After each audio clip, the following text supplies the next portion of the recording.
Hi, La Jolla Babylon is excited to announce that we will be recording a live episode on June 15th, 2025.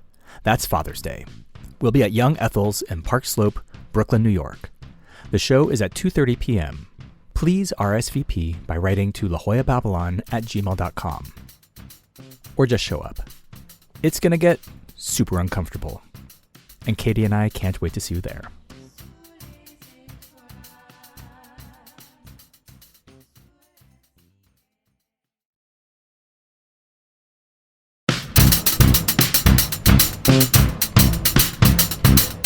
Hello and welcome to La Jolla Babylon, Season 2, The Education of a Suburban Punk, a podcast where I read stories of my undersupervised Gen X youth to my coddled millennial little sister, writer, actor, and comedian, Katie Hartman. I'm your host, Aaron Hartman. And if you like what you hear, please share this podcast with someone who you think will like it too. Okay, here we go.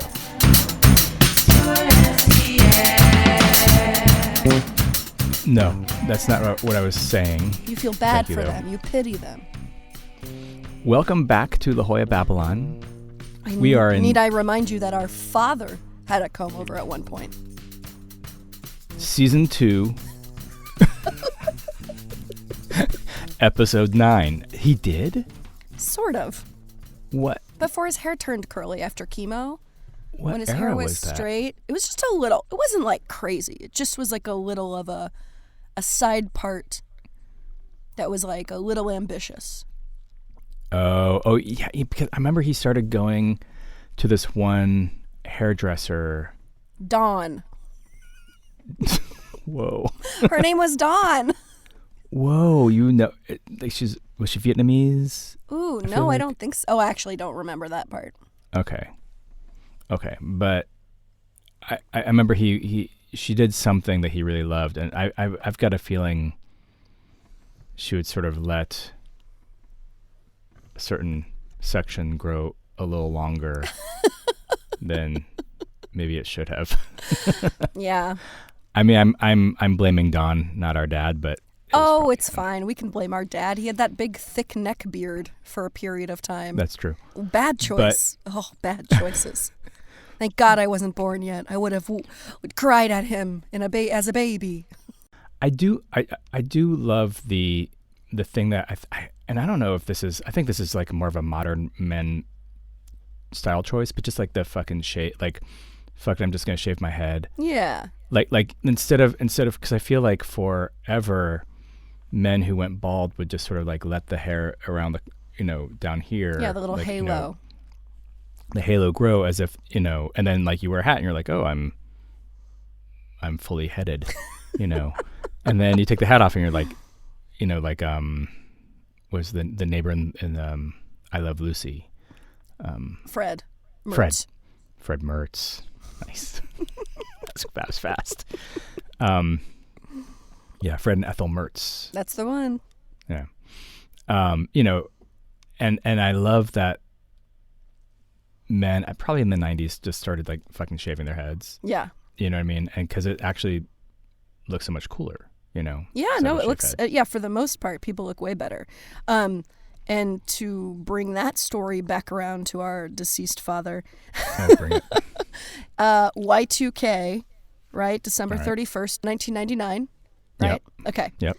I remember went that to day well. a friend's house. Pulled all my money out of the bank. Did you? No. Okay. No. I went to a friend's house for a sleepover, and one of my friends who had just seen, I forget when, I hadn't told anyone that Dad had cancer because it was just like not really a conversation that I didn't know how to bring up. Mm-hmm. As a child to other children. But one of my friends was just like, oh, I noticed that after Dad's hair fell out from chemo. Yeah. Oh, I noticed that your dad, like, did he shave his head? Like, like I think she literally said a sexy Patrick Stewart thing, which is like so funny because our father looked nothing like Patrick Stewart. I was just like, oh, and I had in the whole time I was like, tonight's the night I'm going to tell them they're my best friends. I should just tell them. And then this happened and I was like, oh no, actually, and then I just started crying. And it was just like, he's got cancer. Yeah, it was terrible. Whoa. Yeah. Wow. Oh, that's how you told your friends. That's how I told, the group of my very close friends. Yeah, and then I was like, please let the world end. Please let the world end. Please let the world end so I don't have to think about this anymore. It would have been so cool if that happened and then the electricity grid went down. Yeah, and then everyone forgot about what I said and didn't have to think about that. Yeah, just the ball drops and then just yeah. And then everyone's got other problems. Yes. Yeah. Anyway. That's a story. Welcome back to La Jolla, Babylon. The podcast where we can't stop talking about death. Yeah, it's fine. Death on the beach. Death on the beach. Death on the beach. Death on the beach. Death on the beach. So, you want to hear about what you're going to listen to? Absolutely. Absolutely. Oopsie-doopsies. So, in this episode 9, it's chapters 51, 52, and 53. And Adam goes to college. Amazing. And we hear a little bit of that. And then the second 2 chapters are a little bit shorter. But the first one, it's Adam visits Dan on his way up to college and has kind of some intense revelations. Great. Okay. Yeah. This is fun.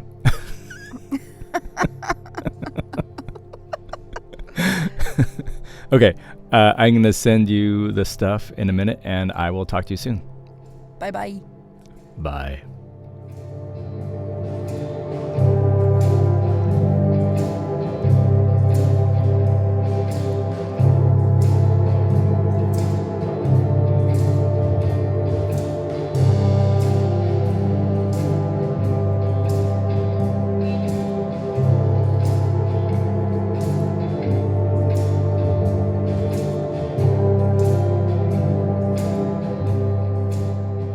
Dan in the Army.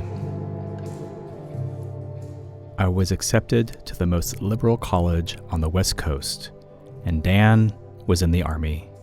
He hated everything about it, but I think he mostly hated the thought of being someone who was in the Army. He enlisted when he was 17 and turned 18 during boot camp. He applied to the Special Forces Linguist Program, and since the U.S. had just engaged Saddam Hussein in the first Gulf War, he assumed that if he passed, he would join and learn Arabic. He did pass, went to basic training, and arrived at the Defense Language Institute in Monterey, California, to find out that he would be learning Czech, maybe Slovakian if he was lucky. He wore Doc Martens instead of regulation Army boots, and would darken the telltale white piping with magic marker. He pierced his tongue the first week of basic training. I planned to visit him on my way to the Evergreen State College in Olympia, Washington. I said goodbye to my family, stopped at the library and checked out some books on tape, and drove like mad for almost 500 miles, obsessively reaching over to check the map in the passenger seat. Dan had described the Denny's in Carmel, California, over the phone, and I arrived there in the early evening. I sat, drinking the coffee I'd been dreaming about for 200 miles, trying not to order food. I waited for a couple hours, staring at the familiar upholstery, reading the last few chapters of Ham on Rye. I ran out to my car, got change from my ashtray, came back in, and stood between the bathrooms and called the number, which rang a phone in the hallway of his barracks. Nothing. I ordered some eggs and hash browns and stared into the parking lot. I remembered sitting on the front lawn at Mirror, waiting for Dan to pick me up to visit his dad in prison. I would look up every time a car would pass, like a dog waiting to be taken for a walk. Eventually, Lulu put her hand on my shoulder and said, without a hint of cruelty, "I'm sure he's coming, Pumpkin." I asked the waiter if there was another Denny's nearby or anywhere in the area. There was not. I paid the bill and went back to my car and looked at my AAA map. The sun had set, and I started the engine so I could use the heater. I cracked the window and closed my eyes. I woke to the sound of metal against glass. Bam, bam, bam, bam, bam, bam, bam! I practically stood up, heart pounding. I was about to open the door when Dan popped up. He had been crouching under my door. Hey there, weirdo. Why are you in your car? You know they arrest vagrants around here, right? He had keys in his hand and had hit my window with them to scare me. I hadn't seen him in 9 months, since Vic took us out to the 18 and up strip club for the worst going away party ever. Hey, Dan. How long have you been here? I got here 5 minutes ago. You should lock your doors if you're going to sleep like that. Here you go, dork. He slipped my wallet through the window of my door. When did you get here? You hungry? I got here at 6. Exactly at 6, actually. I waited for you forever. I ate like 3 hours ago. Oh, so you must be hungry by now. It's Friday. I'll buy you a bowl of clam chowder. Then we should head over to DLI. What's that? I peeled myself out of my seat, and we shook hands in the parking lot. Oh, sorry. Everything in the Army has stupid initials. Defense Language Institute. Will you please tell me if I start talking like one of these asshole Army nincompoops? These guys all talk like this, Adam. You have no idea what my life has been like. Dan Jones rode his motorcycle very slowly through the dark mountains, leading to the Presidio in Monterey. I followed. We got to the barracks around midnight. I was destroyed from the drive and the 5 hours I'd spent sitting at the booth in Denny's. He had me park in a lot nearby, and I walked onto the grounds with my backpack, leaving almost everything I owned in the Volvo. He wasn't sure if I'd be allowed to stay with him, but he figured it would be okay. What's the worst that could happen? The MPs can't arrest you since you're not military. All they'll do is kick you out and demote me, but I'm already only PFC, so fuck it. It had been 5 years since we stole that flag at the beach. Dan the punk was in the Army, and I was going to try to get an education. 5 years is just long enough to make predicting the future impossible. We walked up the exterior concrete stairs to the 3rd floor. He opened the door and bright fluorescent lights hit us. There was a small kitchen just to the right, a long, barely lit hallway with 12 identical doors on either side, and a room that could only be described as a common area to the left. It was a dormitory, just a dorm with a very clean kitchen and very neatly made beds. There were 2 guys playing foosball. A few were reading comic books on uncomfortable-looking couches. None of them looked like soldiers to me. One guy was at a table doing homework. All of them were wearing army greens. Dan was wearing black Levi's, a black sweatshirt, and the same leather jacket he'd always had. He waved to the guys and introduced me as his high school buddy from home. Buddy felt like a foreign language coming from him. Is that your FOD, Jones? You clear him with the CO? Shut up, Bramford. Dan's voice was still soft and polite, despite the circumstances. He pulled out a giant mess of keys and found the one he was looking for. He undid the 2 deadbolts, twisted the knob, and kicked the door open like he was trying to crack it. The room was just big enough for 2 beds and 2 desks. There was an armoire against the corner which could only open halfway before it touched the wall. I plopped my bag on the floor. Sorry about that. Those guys are idiots. Total losers who had nothing going on at home, so they joined the Army. I hate all of them. They think I'm crazy. By the way, I have roll call and PT at 6:30 tomorrow morning, so just hang out here until I get back. I doubt this will happen, but there's a slight possibility that there will be a surprise inspection. If there is, you'll have to leave right away, but we can figure that out later. These guys call me a pussy because I happen to have my own bathroom. Oh yeah, don't take a shower until we're all at roll call, or else they'll think we're showering together. They're all so fucking stupid. What's FOD? Another stupid Army term. I think it means friend of Dorothy. It's World War II slang for fag. Of course, that's the first thing anyone says if you bring a friend here. The Army is the most racist, sexist, and homophobic place on earth. Years later, after I tracked him down, I would get a whiff of Dan's racism he developed throughout his Army years. At Denny's, he looked exactly the same as always. At the barracks, I could see him standing upright for roll call. I could see him following orders. I could see him do the last thing I'd ever expect him to do: march in a group. On my second night, a couple of the guys were playing cards. A short black guy and a giant white guy were sitting on the couch, slapping cards onto the coffee table. The giant looked up. "You guys want to sit in on a hand or two? I'd love to take your money, bro." "No thanks. I think we're going to shoot rotten fruit at the Marines again."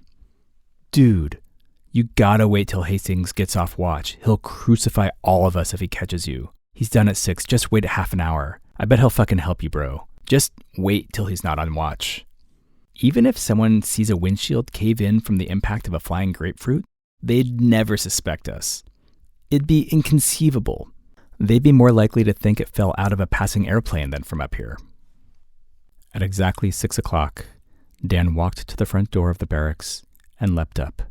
Propping himself with his feet and hands against the walls of the narrow hallway, he made his way high enough to punch the foam ceiling insulation directly above him. He very quickly yanked out a bunch of what looked like surgical tubing, replaced the drop ceiling, and landed softly. By the time he hit the ground, the contraption he'd extracted was already hidden under his uniform. His unit, or bunkmates, or army buddies, or whatever, gathered around him as he revealed his water balloon launcher. "You recognize this, Adam? It's the same one we used in high school. One thing the Army has taught me is that a rotting orange flies way farther than a water balloon. It also does more damage." From the little kitchen window, one could shoot an object far enough to clear the Marines' barracks and hit the Navy parking lot. Dan had just taken me on a tour of Monterey, where, on one of his nights off, he'd stenciled the words "Steinbeck fucks pigs" all over the place. He did this kind of thing on his own. He did not need a partner to come up with the motivation for meaningless, mean-spirited jokes. It was built in. I had another 850 miles to go on my drive. We said goodbye the next morning, and as I made my way north, I talked to myself. Am I a follower? I wasn't supposed to be. I learned to attach myself to strong leaders early on. Maybe my sister was the first. I liked big kids when I was little. Hardly ever had any friends my own age. I like to think of myself as a great sideman, a co-conspirator, partner in crime, wingman. People could trust me. Maybe Dan Jones liked me hanging around so that if we got chased, I would be the one to get tackled. But I kept thinking, maybe I'm a chameleon. Maybe I am a follower. Leaders know they're leaders. Do followers think they're leaders? Every lesson in every book, movie, or TV show is about how to stand up for what you believe in. The hero is always the one who punches Nazis and stands on his or her desk, or outruns, outthinks, outworks, outpaces everyone else. But what about everyone else? What about the bass players? What about the middle siblings? The bridge builders? I've often thought my best attribute was the ability to blend in. Like a double Dutch jump roper. You see the rope spinning, and it seems impossible to breach. So many lines going all at once. Then a little kid slips in and bounces around impossibly, dancing between the raindrops. I do that in life. After much observation, I jump in and do the minimum.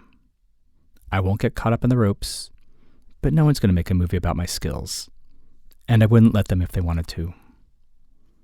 I have a huge stack of letters from Dan's Army years. He mostly wrote about the nitty-gritty Army life, his hatred of the chain of command, his travels in Germany and Czech Republic, and disgust of Germans who love America. But with some distance, I saw something new. we loved each other. Dan Jones and I both signed our letters, Love, so-and-so. I never would have dared say this to his face.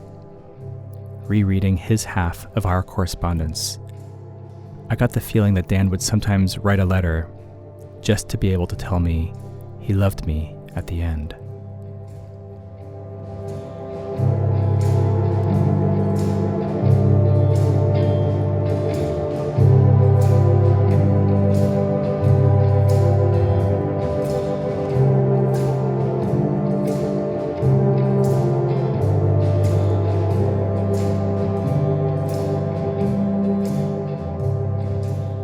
First days.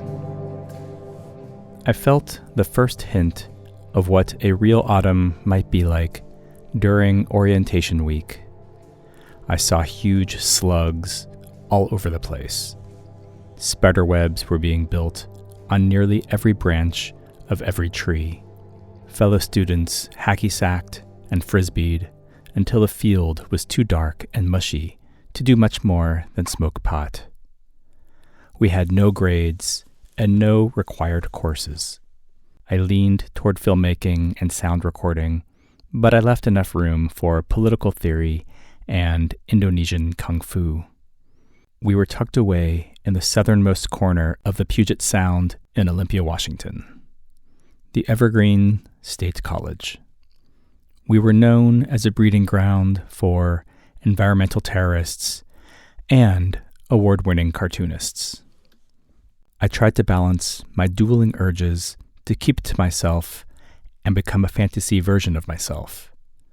I showed up at dorm parties. I volunteered at the vegetarian cafe on campus. I went to punk shows downtown, giving rides to anyone who asked. I had chosen to live with strangers in a vegetarian 4-person apartment in B dorm, later revealed as Beer dorm. I roomed with a tall, blonde, athletic boy named Daniel. His parents were professors at a Unitarian university in a small Washington town. He knew how to contradance and lived for 3-on-3 basketball. Across the hall were Samson and Joseph. Joseph seemed to be making up for the 4 years he'd spent in the Army. He was desperately growing out his hair and would volunteer to go on beer runs. He would invariably end nights slumped on a couch, squinting at us and mumbling about spoiled brats and pussies who don't know dick about shit. Joseph arrived to school with a duffel bag, 1 bowl, 1 spoon, 1 fork, and a canteen. I secretly feared him. I went to most of my classes and did all the reading I was supposed to. I spent a lot of time in the library. I was learning to be a student. Within the first few months of school, Washington State passed a new piece of legislation which tied financial aid to a student's parents, no matter how independent the student was. Even if there had been nothing but emancipation and bad blood, if your biological parents owned property or made a decent living, you were screwed out of your aid package, unless you were over 25 or married. Before second quarter began, many of my friends found themselves marrying their new dorm neighbors. Lulu married her friend so she could keep her financial aid and finish the horror movie she had started. My parents were delighted when I told them Lulu had married for non-romantic reasons. My mother gushed over the phone. "Way to go! I'm so glad she's making the system work for her." Then I told her that I married an old friend from San Diego. Over the phone, I could hear her turn off the faucet where she was doing dishes. The vacuum of silence was off-putting. "You what?" She was not nearly as amused with my plucky inventiveness. "Oh, that's not funny. This is serious, Adam. You're tied to this person. Her debts are your debts now. You don't know this person. Don't tell your father." I didn't. The wedding took place in the back of King Solomon's Reef. We gave each other pentagram poison rings from the black magic store downtown. My new wife's boyfriend is in the background of every single photo, looking dramatically unhappy with the proceedings. He had the words envy and want tattooed on his knuckles.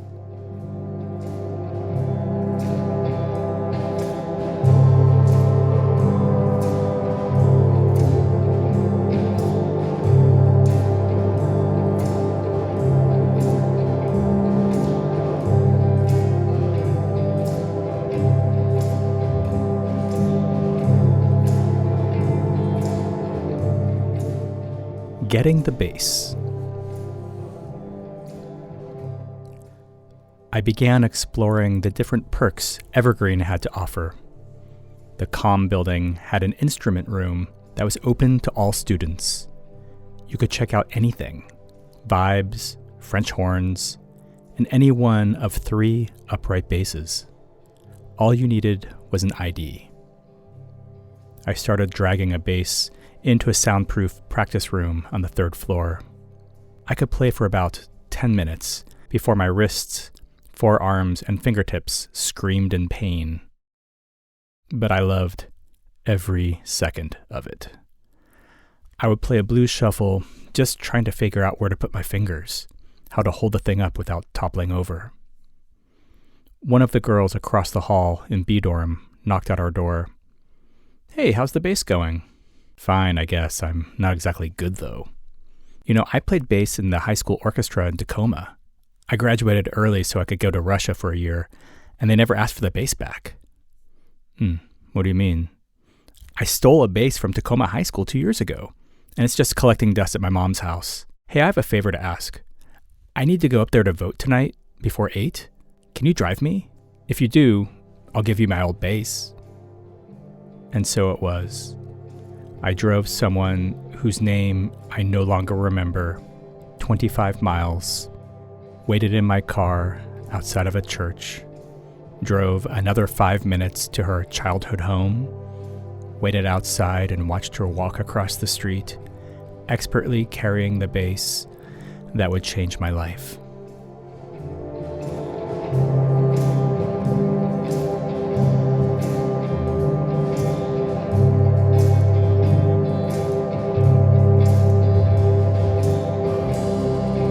Hey, and we're back. We are back. I feel like these chapters are such a major transition. Yes. Remember, so this is part 2. So I remember. But go ahead.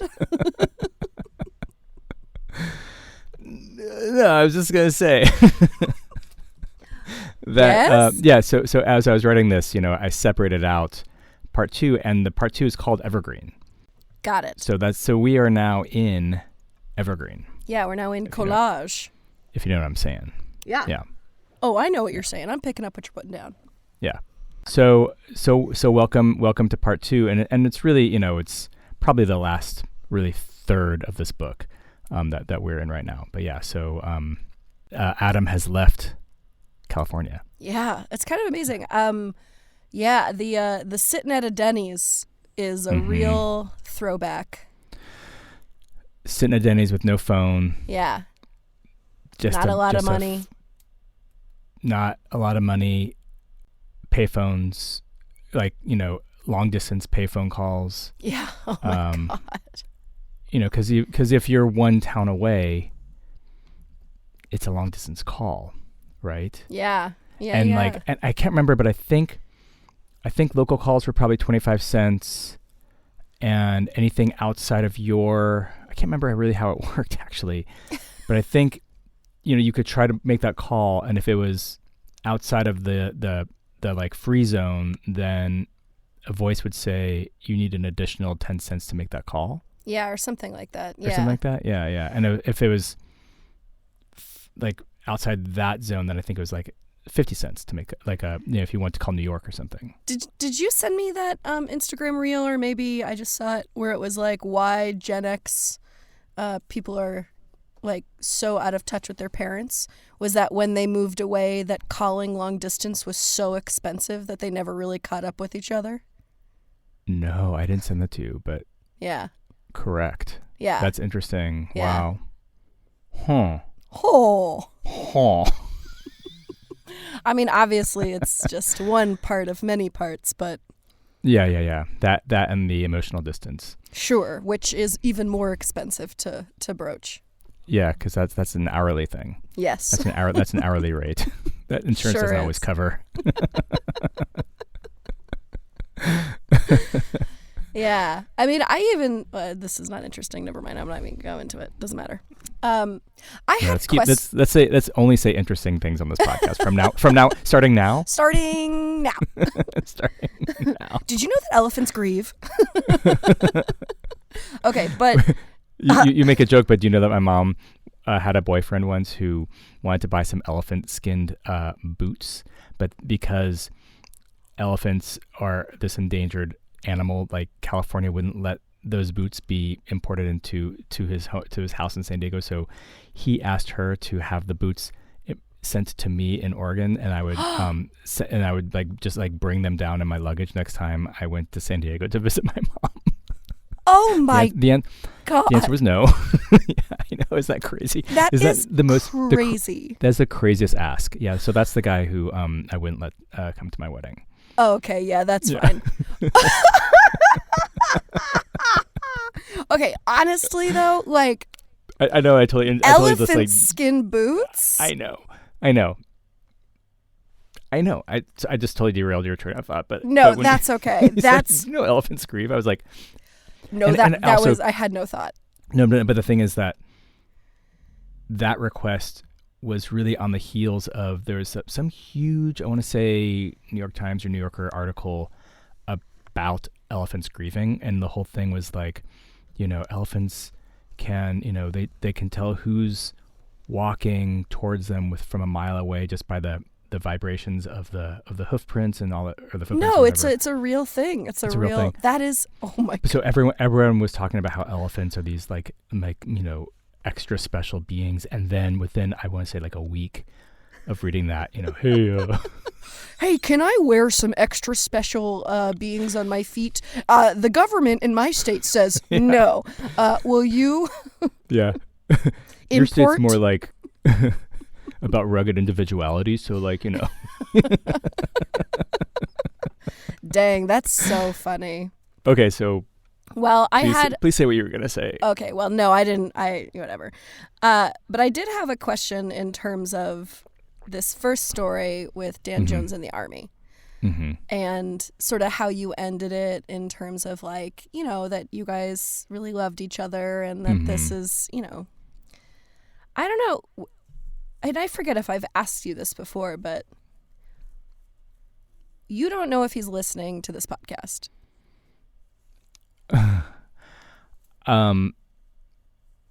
I have no idea where he is right now. Yes. And it's been years since I have had any contact with him. And it's always up to him to contact me. Yeah. And if he listened to this, specifically this episode, what would you want to say to him? Oh, man. Well, I mean, geez, Katie.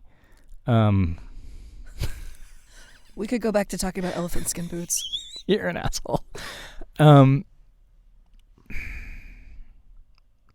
Yeah, wow. I would want him to know how special he was to me in these really important years. And that whatever he thought was happening, whatever kind of, how do you even say that? Because in my mind, I'm talking to like the 17-year-old version of him as the 52-year-old version of me, which is weird. And so,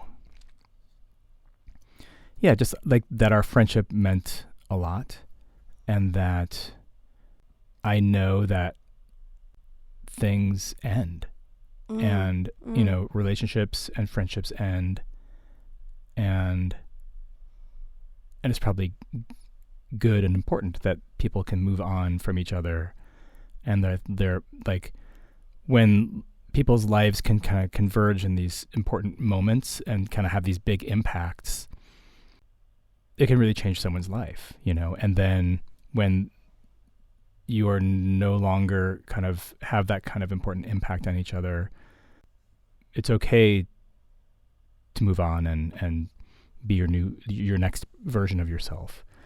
But at the time when he moved on and I wasn't quite ready to move on, it hurt a lot. I was really, it's funny because I've talked about how, not on this podcast, but like in romantic relationships, I've never gotten broken up with. I've always been the person to end relationships, but I did not end this relationship. Yeah. And a lot of it was time and distance, and we get into it, and we'll get into it in season 3, kind of like what happened between the two of us at the sort of the very end of our friendship. Yeah, I mean, I'd want him to know that, like, I think of him with nothing but fondness, but also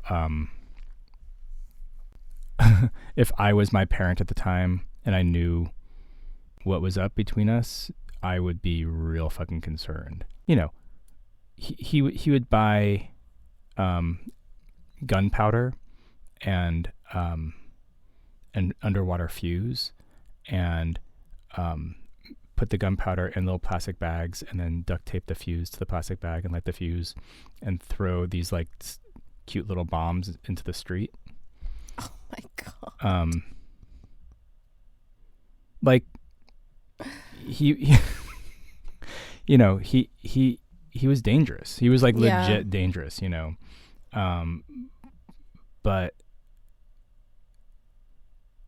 I needed that. Like I needed him. I needed that friendship. And it stuck with me my entire life. Thank you. I think that one of the great things about this, this memoir, this thing that you wrote, is tracking that relationship and seeing how people change a little bit, and how that's so difficult, especially at that age. And then you got married, and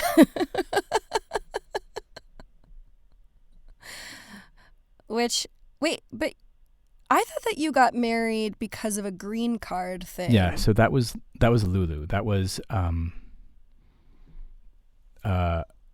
she had a friend from England who needed to stay. And so And who's the girl that you married? She was an old friend who I went to middle school with, who was actually like Sadie's best friend. And I don't want to name her, but yeah. Yeah, so she Yeah, but you had known her for a little bit. Oh, I'd known her for a long time. Oh, okay. And it was just, it's one of those things where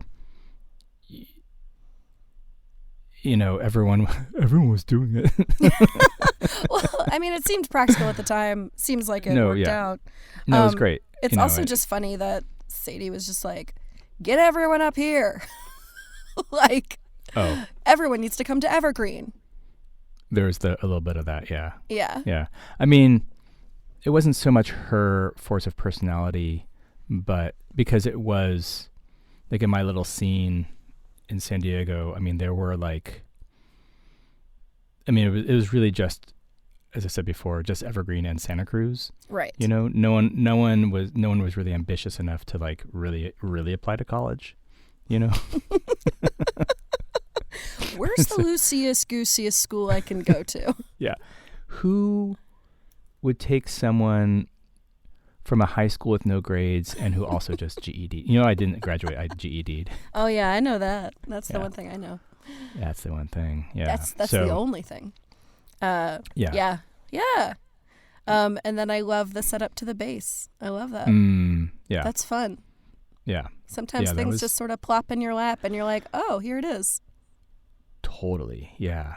Yeah. That was so weird. I mean, it was, I mean, between the time of her saying, hey, do you want my bass, and me having like that in the back of my car was like 2 hours. Amazing. You know, yeah. It's so crazy. I know. And it really, and that bass got stolen. Yeah. In Vancouver, Canada, while my band was on tour.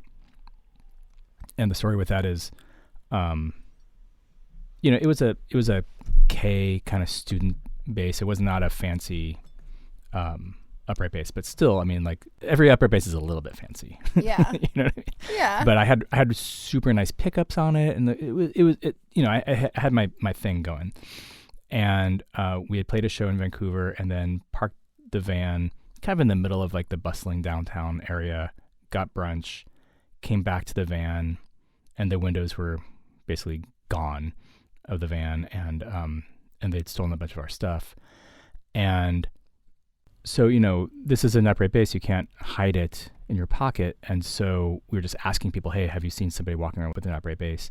And this is true.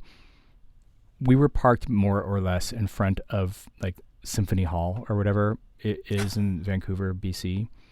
And the Symphony was in town. And like, so people were like, yeah, I've seen lots of people walking around with upright basses. No. Because they were like bringing their shit into the hall for, sound check or whatever. So like, and then we looked around, and sure enough, you know, we saw people carrying like flugelhorns and everything else, and we're like, okay, so like that's not going to help. And then we, you know, went around to all the pawn shops, and then like, you know, Vancouver, like the pawn shop area of Vancouver is like no joke. Like it is like a real Skid Row. Like it is like it's like people smoking crack on the sidewalk kind of thing. Oh, geez. Yeah. And so, yeah, just never came back. And so that's when I started using that guy. Listeners, he's pointing behind him where there is an upright bass behind him. Thank you. And that bass really sucks. Like it's a bad upright bass, but again, I have very fancy pickups on it. And so by the time it comes through my amp. Listeners, he's pointing to the other side of his shoulder, his other shoulder behind him where there's an amp. Then it sounds, the point of the story is now it sounds good. Anyway, why did I start talking about that? Well, we were talking about basses and how it fell Oh yeah, into because I your got an lap. upright bass. Yeah. That's right. Yeah, no. So the upright, that upright bass that I got that fell into my lap just fucking disappeared all of a sudden, you know, and it was shattering. I mean, think about it. I mean, it was like, Totally. What do you do now? Yeah. Yeah, and then this little bass that I have here, it's the only bass that I've had since then. That was in 1998. Wow. That bass got stolen. Have you ever looked for a new bass? I mean, I've looked at other basses, but yeah. How much is a bass? What's a bass going for? I think you could probably get like a really shitty kind of like Chinese built bass for $1,000. Okay, what's a mid range? What's a goodish? I would say like $3,000 gets you like a the bass that was stolen that day, like a kind of like a mid-century K, nothing fancy, 3/4 size bass is probably about $3,000 or so. Wow. I'm thinking, I don't know. I really don't know.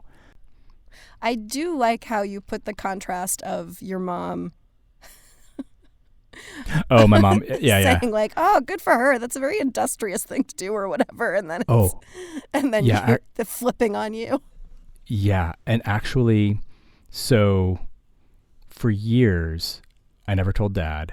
And it was like this secret that I had from him. Right. And it was like, and I kind of had this like, you know, in the back of my mind, I was like, I feel like he would like, whenever he would mention anything about marriage or anything, I thought that he was kind of like hinting that he knew and he was like fucking with me, but I think it was just in my head, you know what I mean? And so it was actually at our sister's first wedding that he and I went on a walk, and he goes, "So, your mother tells me you got divorced." Because she forgot. Yeah, she goes, "Well, Aaron finally divorced that girl." That is so funny. So long. Man, that's like a very long marriage. Did you have to file taxes as if you were married? You think I was filing taxes in my 20s? I don't know. I guess not. No. Sorry, I'm the asshole asking that question. Considering that our sister set me up with a tax person when I was like 22 or 23. Yeah. Well, she didn't set me up with a tax person, so I never paid taxes. Touche. Well, what a delight. I hope the IRS doesn't listen to this. Oh, I pay taxes now. I know. You're a good boy now. And that's growth, ladies and gentlemen. That is growth. And that's why we're here at La Jolla Babylon. To see how we grow. That's right. Do you want to hear about what's going to happen next week? Yeah. All right. Next week, we meet Adam's band. So I wrote kind of like the genesis of how old time religion started in a kind of my own way. But I changed all the names and everything. And so and I can't wait to hear what these names are. I'm so into the names. Of course you are. I'm so into the names. Yeah, I know. It is one of my favorite parts of writing this stuff. Well, this is very exciting. And between you and me, I'm thinking about inviting Arrington on. Yeah. As a guest for this. Yeah, so, whatever you want.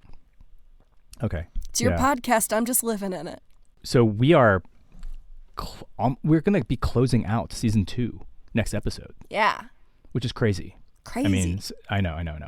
So we're going to do a little thing between season 2 and season 3. We're going to have a little mini season because, and I texted you about this not too long ago. Yes, the porn story. I'm sorry, the DIY porn story. Or the porn for college credit story? Porn for college, correct. Yeah. Great. Porn for college credit story, yeah. And so I want to explore that a little bit. Great. So that's going to be coming up between the last episode of season 2, which is episode 10 next week. And then I don't know how long it's going to take for us to get season 3 up and running, but we will have this in between. Great. Yeah. Can't wait. It'll be fun and horrible. Oh boy, what a perfect opportunity to bring our other siblings into the mix. Incorrect. I don't think this is the one. I don't know. We'll see. Maybe we'll flip the tables on you. This was so fun. This is great. Okay. Great episode. Great chapters. Cool. Great revelations. Thanks again for having me. Thanks for being here with me. And I love you. Goodbye. I love you too. Bye.